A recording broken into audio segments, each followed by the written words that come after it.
Wetang Bro-baro Kumbasa Matadon Ponong ba Kutas mong kanon Snow Katong Sekarang Dugenan Yama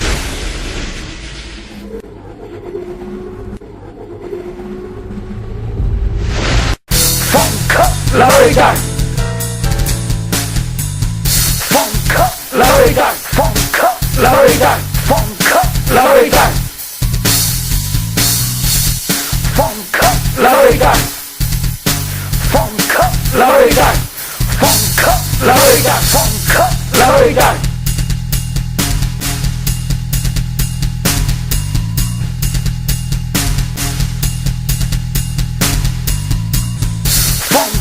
Larikan, funk, larikan, funk, larikan, funk, larikan,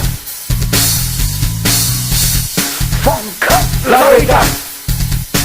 funk, larikan, funk, larikan,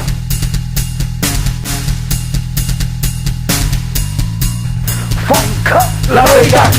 funk, larikan.